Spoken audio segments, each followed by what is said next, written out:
Soviet संघ की तरह होगा चीन का हाल, टूट जाएगा 7 भागों में चीन। कोरोना काल से ही दुनिया चीन को अपना दुश्मन बना बैठी है। हाल ये है कि आज कोई भी देश चीन के साथ खड़ा नहीं, सिवाय पाकिस्तान और नॉर्थ कोरिया को छोड़कर। कोरोना के बाद से ही चीन की सारी गलत गतिविधियां दुनिया के सामने आने लगी और चीन की इन्हीं हरकतों ने दुनिया की आंखें खोल दी है। चीन शुरू से ही विस्तारवादी सोच कर रहा है और यही कारण है कि उसने 60 सालों के भीतर कई देशों को अपने कब्जे में कर रखा है। लेकिन अब चीन में विद्रोह शुरू हो गया है।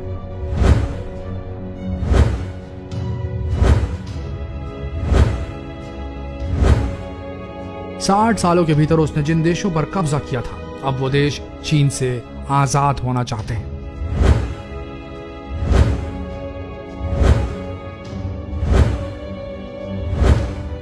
और ये हुआ तो चीन 7 भागों में बंट जाएगा और इतिहास में पहली लड़ाई होगी जिसमें एक देश के 7 टुकड़े हो जाएंगे।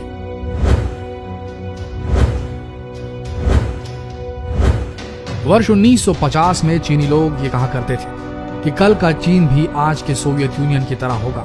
लगभग 4 दशकों के बाद यूएसएसआर टूटा और 15 नए देशों में बंट गया। दूसरे विश्व युद्ध के बाद अमेरिका और यूएसएसआर के बीच जारी शीत युद्ध का अंत कुछ इसी प्रकार हुआ था। कोरोना के बाद अमेरिका और चीन के बीच शीत युद्ध आरंभ हो चुका है और चीनियों ने जो वर्ष 1950 में कहा था, अब वो सच होने वाला है। कोरोना किसी तीसरे विश्व युद्ध से कम नहीं, जिसे चीन द्वारा सब देशों पर थोपा गया है। ऐसे में कहना कोई अतिशयोक्ति नहीं होगी कि इस नए शीत युद्ध का अंत भी चीन के बंटवारे के साथ हो सकता है।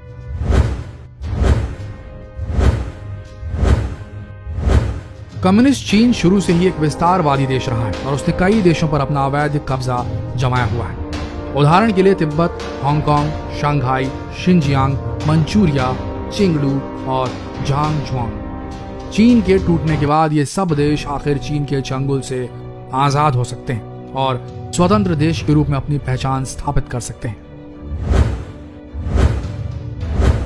इतना ही नहीं, चीन लगातार दक्षिण महासागर में भी अपना कब्जा जमाते आ रहा है। दक्षिण चीन सागर में बहुत से देशों की सीमाएं लगती हैं और ये वो क्षेत्र है जिसे चीन किसी भी हालत में अपना कब्जा जमाना चाहता है, क्योंकि दक्षिण चीन सागर गोल्ड माइन है। यहाँ पर कच्चे तेल और नेचुरल गैस का भंडार है। यही वजह है कि चीन लगातार इस इलाके में अपना कब्जा जमा रहा है, लेकिन अब अमेरिका ने इस पर दखल देना शुरू कर दिया है। अमेरिका ने दक्षिणी चीन सागर में अपने 2 नौसैनिक जहाज खड़े कर रखे हैं, जिसकी वजह से अब चीन अपनी कब्जाधारी नीतियों को थोड़ा शांत कर चुका है। पहले कोरोना वायरस और फिर बाद में सब देशों के खिलाफ आक्रामकता, चीन ने स्वयं अपने आप को आज उस स्थिति में पहुंचा दिया है जिस स्थिति में 80 के दशक में यूएसएसआर पहुंच गया था। चीन ने पहले कोरोना से दुनिया पर कहर बरपाया, बाद में अब वो भारत, दक्षिण चीन सागर और जापान जैसे क्षेत्रों में सैन्य कार्रवाई करने की धमकी दे रहा है। चीन के इन कदमों से कई देशों ने मिलकर चीन के खिलाफ मोर्चा बना लिया, जिसमें भारत भी शामिल है। अमेरिका को भी इस खतरे का एहसास हो चुका है और अब वो भी अपना ध्यान रूस से हटाकर चीन पर केंद्रित कर रहा है।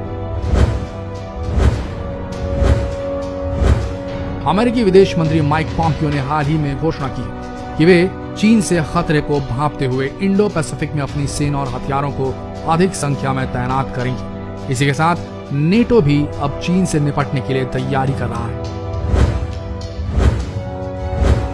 हाल ही में नेटो के सचिव जेंस स्टोल्टनबर्ग ने कहा था, चीन के उदय से वैश्विक शक्ति संतुलन बिगड़ चुका है, जिससे स्वतंत्र देशों के लिए बड़ा खतरा पैदा हो रहा है और उसका हमारी जिंदगी पर सीधा प्रभाव पड़ रहा है।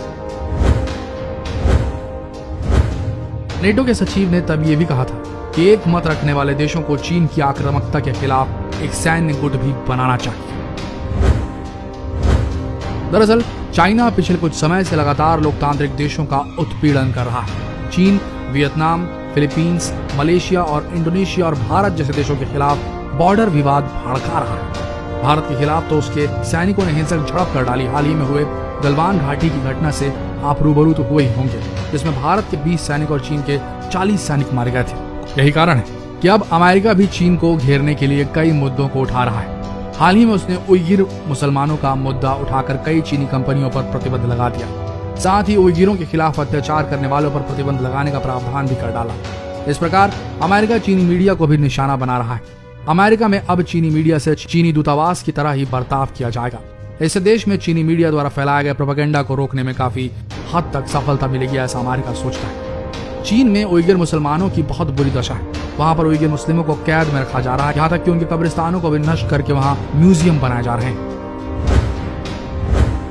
चाइना के इस बर्ताव से खुद चाइना के लोग भी खुश नहीं है। चाइना के लोग भारत के हाथों मारे गए सैनिकों की जानकारी चाहते हैं, जिसे चाइना ने जारी करने से साफ मना कर दिया है। कोरोना के बाद वुहान के लोग भी सड़क पर उतर आए थे और वायरस के लिए वे चीनी सरकार को दोषी ठहरा रहे थे। इन सब कारणों से कम्युनिस्ट पार्टी पर जिनपिंग की पकड़ भी कमजोर होती जा रही है। तो अच्छा स्पष्ट है कि आने वाले दिन चाइना के लिए बेहद पीड़ादायक रहने वाले हैं। यहाँ हमने सिर्फ चाइना के खिलाफ सैन्य मोर्चेबंदी की बात की है। चाइना पर सब देश मिलकर आर्थिक स्ट्राइक की बात भी कर रहे हैं, जिसका मकसद चाइना को वैश्विक सप्लाई चेन से बाहर करना है। चाइना के खिलाफ अमेरिका की आक्रामकता, भारत का उदय और चीन की गुंडागर्दी इस बात को सुनिश्चित करेगी कि चीन जल्द ही 7 देशों में टूटेगा, यानी कि 7 टुकड़ों में टूटेगा और इस क्षेत्र को आखिरकार चीन के चंगुल से मुक्ति मिलेगी।